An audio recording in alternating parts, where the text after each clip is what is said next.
Got the stuff? Best. Yeah? Well, hand it over, huh? Easy, easy. Haven't seen somebody dressed like this in a long time. Alright, I need my fix, alright? Here you go.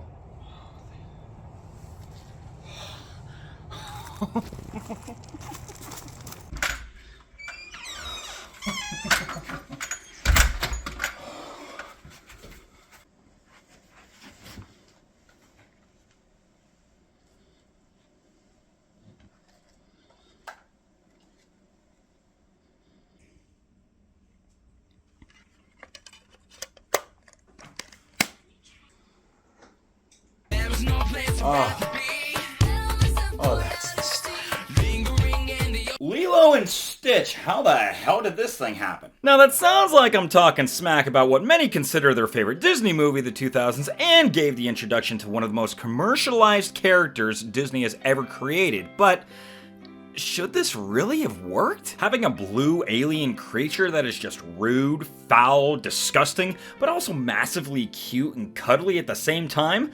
To answer the question, yes, and Disney needs more of it. Disney loves having its quote-unquote lovable sidekicks. We have the classics like Jacques and Gus, Thumper, the OG Jiminy Cricket. Damn, it feels good to be a gangster. And then we have later ones that were hit and miss. Timon and Pumbaa, fantastic. The gargoyles from Hunchback of Notre Dame, not so much, Jason Alexander. George is getting upset! But what happens when you take a lovable sidekick type and give them their own film? Well, you get three results. You either get Lion King 1.5, which is alright, Olaf's Frozen Adventure, which...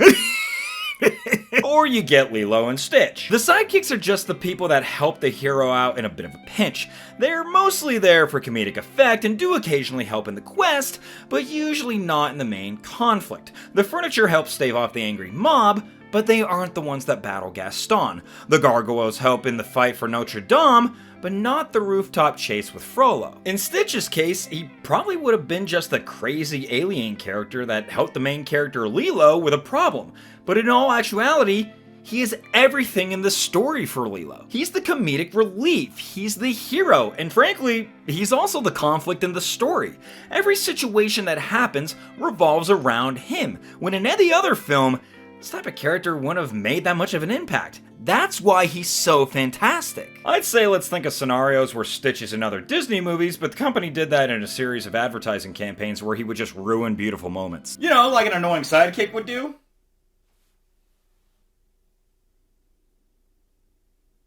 Let's run down the story. A blue alien, Experiment 626 as they call him, is considered a danger to the universe, so he's transported to be terminated. He escapes from prison and lands on Earth, more specifically, the islands of Hawaii. We meet a young girl named Lilo. She is a little odd and is shunned as an outcast because of it. She is raised by her sister Nani, who is doing everything she can to show she's a capable guardian so Lilo doesn't get taken away by a social worker. As a solution to help with Lilo's loneliness, Nani and Lilo pick up a dog from the shelter, and Lilo picks Experiment 626, who was run over by a truck and taken to the shelter the night prior, and names him Stitch. All while the creator of the alien and a galactic federal agent are trying to capture Stitch back, but also trying to avoid human detection. Stitch is an unstable menace that causes chaos and problems wherever he goes, but Lilo stays loving her new pet, yet these problems make issue for Nani with the social worker on watch constantly. So I made that sound way more complicated than it actually is. Always wondered why my last girlfriend kept saying that to me. But with all that going on, what you really want to focus on is the title characters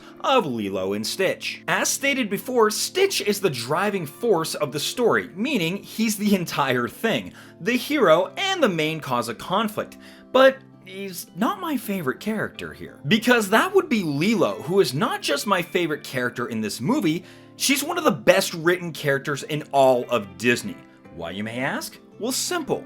She's a real kid. Hey, I like Full House as much as the next guy, but a you got it dude to get an awe from the audience does make me cringe from time to time. Like me trying to write comedy. But in Full House, it's a sitcom. It doesn't feel as genuine. Lilo is authentic. She's weird. She gets depressed. She embraces tradition. She's complicated. She is so damn real. She feeds a fish because she believes it controls the weather. She takes random pictures of people on the island. She does things like makes her own stuffed animals and punches people that disrespect her. Move over, Jiminy Cricket. Damn, it feels good to be a gangster. What really sells it is this part here. When her friends make fun of her for Scrump, her stuffed animal, she throws it in disgust. A few seconds pass and she comes back only to get it because she loves it and it's her only friend. If you know anything about kids, or one time you were a kid, if you weren't, I do have a couple questions for you, you would know that's how kids are. I hate this!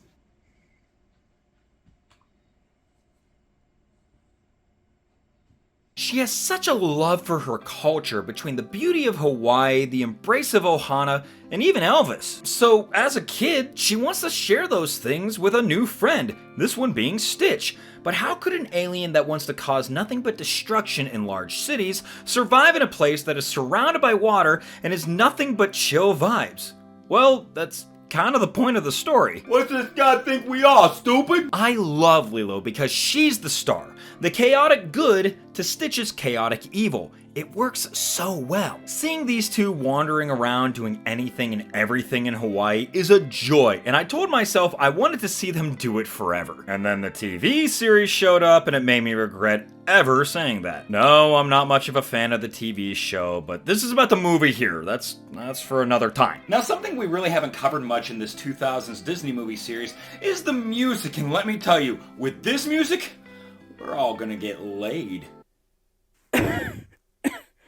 All the films we've covered in this series so far really haven't had musical numbers. Emperor's New Groove had one at the beginning, but that was it, even though it was originally supposed to be a big musical spectacular. Atlantis wouldn't feel right with songs, and if Dinosaur had musical numbers, I would want Mel Brooks just to turn it into the next Jurassic Park.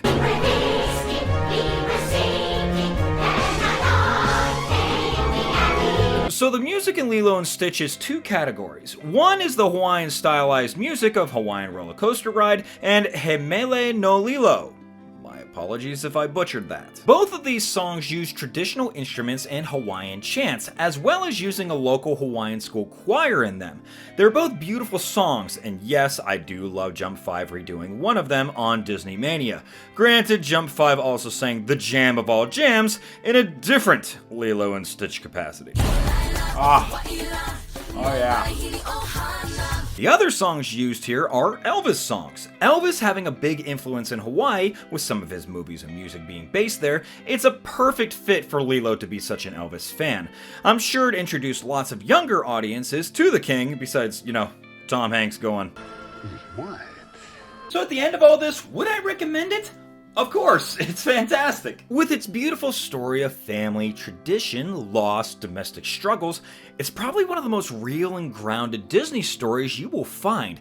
And that's saying something when another part of it is about an extraterrestrial that's bent on world destruction. However, I only scratched a portion of the great things in this movie. Nani and Lilo's sister relationship, how David sticks around through all the mess their family's going through, and even Jamba and Pleakley trying to catch Stitch and seeing the change in Stitch himself. But what I wanted to touch on here was how this even worked, which, like I said, is the two title characters. Compared to most of the movies in this 2000s Disney movie series, this is probably one of the most beloved and fondly remembered. It was successful at the box office, has made-for-TV movies, and of course, the TV show. Plus, as stated before, Stitch has become one of the most recognizable and loved characters in all of Disney.